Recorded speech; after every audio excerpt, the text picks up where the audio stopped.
Most people get scared when their cold email reply rates are dropping. Currently, I'm recording this video in August, so you're probably seeing the lowest reply rates in the whole year. Everybody's out of office, spam filters are the hardest, and it's pretty much impossible to inbox to Google. I'm going to show you how I'm still sending over 300k emails a day on one single offer and what kind of results you can expect in a shitty situation like this. So when people are screaming at the top of the rooftops saying cold email is dead, it's more of a skill issue than anything else. Yeah, of course, there's some truth to that. Obviously, things been getting harder for the past couple of years, and it's just going to keep getting harder. But if you're not evolving with how the spam filters, how the AI filters are progressing, you're not going to get success in cold email. So I'm going to show you what it looks like to run a successful offer, what it looks like to run successful campaigns. This is one of our accounts on PlusVibe. So if you don't have a sequencer, go ahead and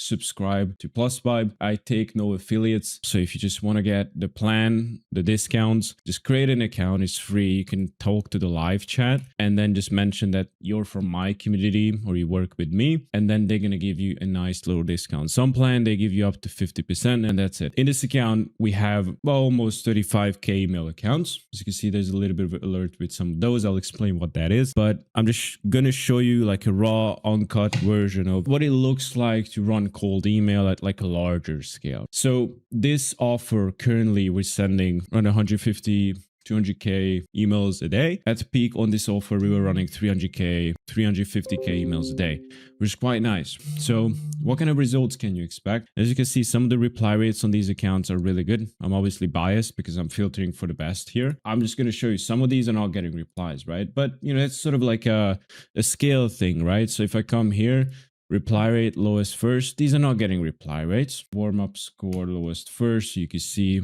we're getting issues as well. But again, it's just these new accounts, they don't have any data. Reply rate with out of office lowest, highest. Yeah, some of them with out of office, as you can see, like this is going crazy good, like this account. But you know, grand scheme of things doesn't really matter, right? Like the warm up statistics you see here is good. It should be above like 90%. If not, you should just put them out of the campaigns. And I'll show you another thing that you need to be careful with. But as you can see, this is really good. Like this happens very rarely. This is obviously like a lucky account. Like sort of this is the average that you see like 12%. That's quite good. But even that's like outlier. Usually you're going to see like a couple percentage reply per email account, which is absolutely fine when you have like thousands of accounts. And you might be wondering like, how the do I have 35,000 accounts? And I'm here to tell you that's not even a lot, right? This is just one of our offers that we're running. We could run a lot more, but currently we're not able to process the amount of leads that we get through this channel. So it doesn't make sense to run more. We're just optimizing the backend. If you do the math, like ×5, if this is just all Outlook, but it's not, we have a couple Google accounts there, which is able to send more. This is going to give us 175k. Yep, 175k emails per day, which is quite nice at max capacity. So what does this look like? So as you can see, we're running .coms. And what we do is we set up per one domain. The one domain, we put one tenant. So what one tenant means is a tenant is basically an admin account on Microsoft. So these are all like primarily Microsoft. And on one tenant, we put one domain. And on the one domain, we put roughly about like 90 to 110 email inboxes. Basically, that's the most cost-effective way to scale cold email. And by the way, if you want to get the same quality infrastructure, just go to maildeck.co.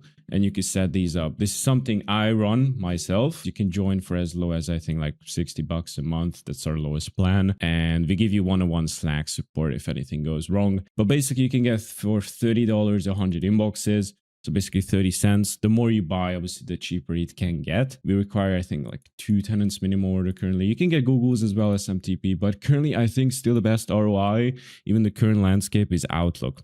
You can also get pre-warmed ones, which is basically we warm them up for you in our sequencers, but you could get started with those very, very fast. Otherwise, Outlook takes maybe 2 days to deliver and then like 3 to 5 days to warm up. So I'm going to show you what results we got last 2 weeks sending this. This includes follow-ups. This includes everything. I'm going to refresh the screen as well, real time. I'm not going to make any edits. You can see, you know, this is right. As you can see, we have some .com domains. And I have a very simple explanation for this is they're just simply expired and I'm not going to renew them. That's why they're getting the MX errors. So I'm going to show you the good, I'm going to show you the bad. Obviously, as you can see, we got 2K bad email accounts, which is basically domains that have expired. And again, they're the .coms, so I'm not going to renew them. Let's just go back to the analytics. So we sent out about like 1 million emails to 500,000 contacts, and we got, this is the important number, we got about 430 positive replies, right? Bounce rate was quite high. It's because the list quality on some of these was questionable. I'll explain why that is. And reply rate out of office, I usually cut campaigns above like 0.5% that are not performing. So if it's like above 0.5%, I usually just let them ride. But right now it's August. It's pretty terrible out there. Not a lot of companies we send to have these autoresponders. So I'm not looking for that as a metric. So, you got to do a little bit due diligence on your end. Now for the reply rate, 0.3% is actually quite decent, right? You might be thinking like, actually getting like 2-3%. Well, no, simply because we're doing a lot of volume. We got about 1,500 replies. And well, 1/3 of it, almost 30%, 28.5 is positive. So 427 people were interested in the past 2 weeks. Now, that equates to about 200 or so meetings, 250 so. So it's not bad. That's quite good, especially for August. Now, let's take a look at the last 3 months. Again, same offer, not going to make any cuts. Basically, we had a little bit of a rotation here. We had some higher volume. August is a pretty terrible time to do cold email, but you can still see, and it was just the past 2 weeks. So we booked over 250 calls. If you count the first week and a half as well, I think we easily booked over like 400 calls on this offer. So, you got to put that into perspective. Like a lot of people are not able to put these numbers or just get it anywhere close to this. Okay, perfect. Let's go. So we almost sent out like 10 million emails a day. Sorry, 10 million emails in the span of like 3 months, right? So as you can see, we had some highs here for 350K. Again, I'm just talking about this specific offer, this specific workspace, 1.1% reply rate. And that's what I mean. Like sort of you see like the numbers average themselves out. Like even while I'm recording this, I'm getting interested replies as we speak. So this number just keeps adding up. So usually about 50% of these positive replies gets booked into a call. And we have a system for that. If you want to see a video on it, if you reach some sort of goal, we can make it happen, or just enough of you just ask about it in the comments. I'm happy to make that video for you. Like now bounce rate is absolutely fine. As you can see, like the past 2 weeks been quite high, but again, that's why I always mean like numbers average themselves out, right? Over time. As you can see, 1.1 is good. 1.4, not out of office reply rate. For me, that's really good. As you can see, that's almost 17,000 people responded. That's a lot. And over 3.3K people responded positively. So that's really easily over like 1,600 meetings in the past 3 months. That's about like 533 calls. Now let's just take that for example. So we sent 8.6 million and we booked like 1,600 calls. So every 5,400 emails we send, we book a call on average, which is quite good considering the fact like it costs very little for me to send this amount of volume. So 5,400 emails. If you want to go off like basically like the worst possible, like lowest scale plan, like let's say $30. So you would need about, let's just say like 11 tenants, right? So 11 tenants, one tenant can send 500 cold emails. So we would need 11 times 500. So that's the daily volume we can set if you want to book a call a day. And this would cost you about $330. If you run this system for a whole month, you can send out 165K emails a day. Basically, you would book a call daily, right? So if you want to divide your cost, which would be 330, let's say again, you pay $60 for the sequencer, you pay another $40 for leads, I don't know, another 20 for cleaning. Max, you would pay like $450 for 160K emails. Now you would book 30 calls. If you divide this, you would pay $15 per call. And as you can see, like the more you buy, like let's say, you get like 10 times as much, you can get the price down to like $20 per tenant or even something cheaper. Now the cost per book call is just going to go down. So even with this example, you cannot get a cost as low as like $15 with paid ads or any kind of paid media. That's just not going to happen. All right. Is you being able to book a sales call for $15, right? That's just unheard of. And again, I'm paying way less. I'm probably paying like $8, $7 per call. As you can see, like this just, I hope this puts it into perspective, like how powerful it is. As you can see, I could just refresh it again. If you want like even more proof, like, look, I'm not the best at cold email. I certainly understand like what works, what doesn't work, but don't think of me like some wizard who has like a magic ball.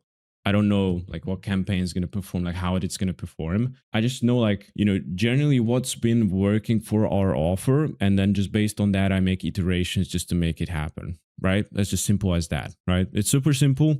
Even though something I think will perform well in the market, it doesn't always perform well. And that's the strange thing about cold email is something works for you for 2-3 weeks or even 2-3 months. And you just make some slight bit of change and the whole thing changes, or you don't even do anything and just one day it just stops working.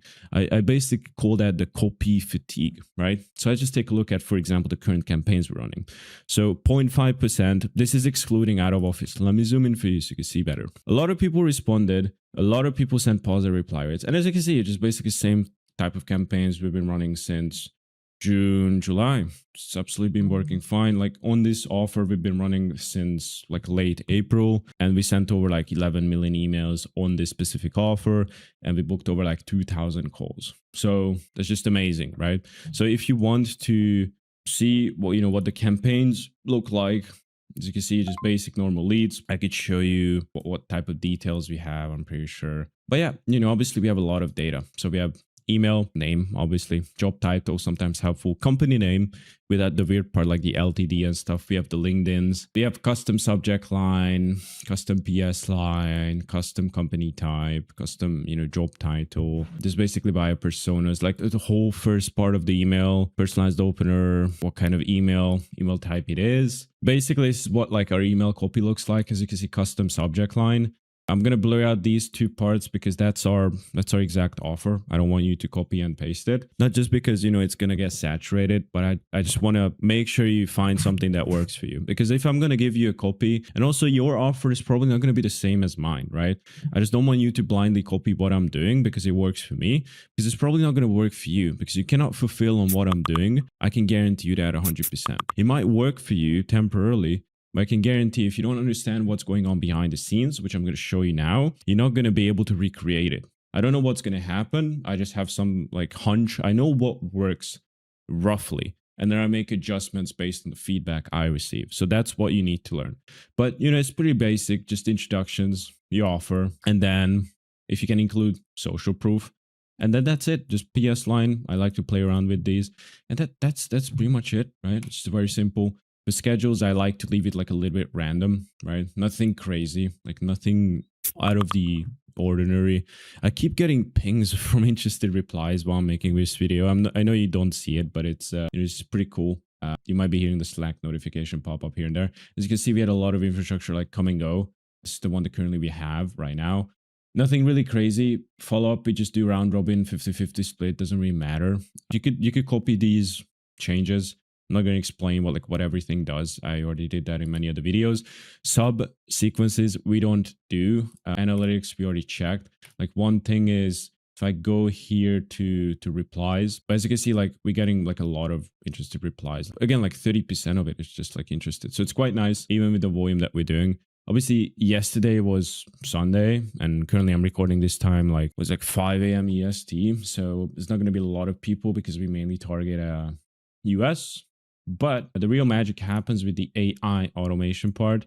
So we make a AI agent. Basically, we have like a 30-page document that we paste inside the prompt window, and we just enable AI subsequent replies. So what this does is basically I can just train it to make sure to watch out for interested labels. So everything that PlusPipe categorizes as interested on all the campaigns, from the sender account, you can select that and make sure to do that. Enable subsequent replies and create some sort of like what it should follow. Like obviously like put in the style that you want. You could just make it with Claude. And obviously what I've done, and the reason it's like 30 pages long is because I've included like 40, 50 examples of like good replies. But good replies you're not going to have unless you have run your offer for a little bit of while. So that's first gather the data yourself, and then put it in, and then so the AI knows what to do. Now you can also include Clanly integration. I don't think this works well if you're doing round robin, which we are.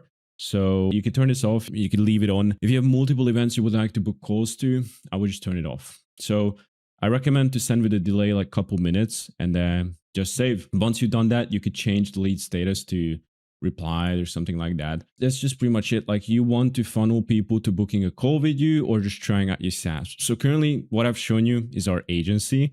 We have obviously we have the agency, which I'm not going to show you, and we have the SaaS itself. So running campaigns for both. For SaaS, it's just basically we offer free trials as the conversion. So basically we say like, hey, do you want this free stuff? People say yes, and then we send them the free stuff. They sign up, they like this, they like the service, they like the product, and then they stay on and they buy more. For the agency, it's a little bit different. Obviously, you need to get creative on how you frame it. But again, just find your offer that works, and cold email is just like another avenue.